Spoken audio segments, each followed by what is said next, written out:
শুভেন্দুর যাত্রাপথ গোবর জল দিয়ে শুদ্ধিকরণ করল তৃণমূল। মঙ্গলবার সকালে জলপাইগুড়ি ৩১ নং জাতীয় সড়ক ধরে কোচবিহারে গেলেন রাজ্যের বিরোধী দলনেতা শুভেন্দু অধিকারী।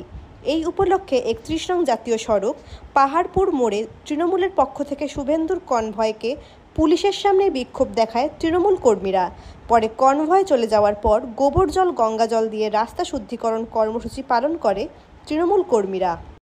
রাজ্য তৃণমূল ছাত্র পরিষদ আজকে বাংলার এক খ্যাতনামা চোর ডাকাত শুভেন্দু অধিকারী জলপাইগুড়ি দিয়ে কুচবিহারের দিকে গেলেন।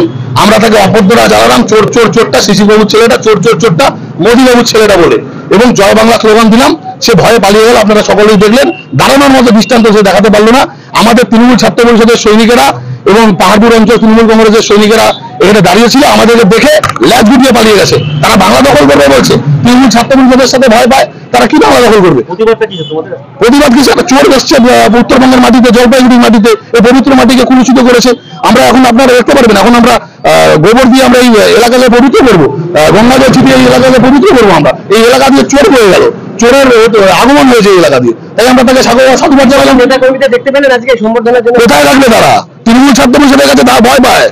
সংবর্ধনা কোথা থেকে দেবেন? আমরা এতদিন দেখেছি যে জলপাইগুড়ি জেলার উপর দিয়ে কোনো নেতা গেলে তাদেরকে সংবর্ধনা দেয়। তৃণমূল ছাত্র পরিষদ রাস্তায় রয়েছে, কোনো নেতা নেই, কোনো বিজেপির কোনো কর্মী নেই, রাস্তায় কেউ নেই, শুধু তৃণমূল ছাত্র পরিষদ সমগ্র জেলা জুড়ে প্রত্যেকটা মোড়ে মোড়ে তৃণমূল ছাত্র পরিষদ আজকে তাকে অভ্যর্থনা দেওয়া যাচ্ছে চোর চোর চোরটা বলে।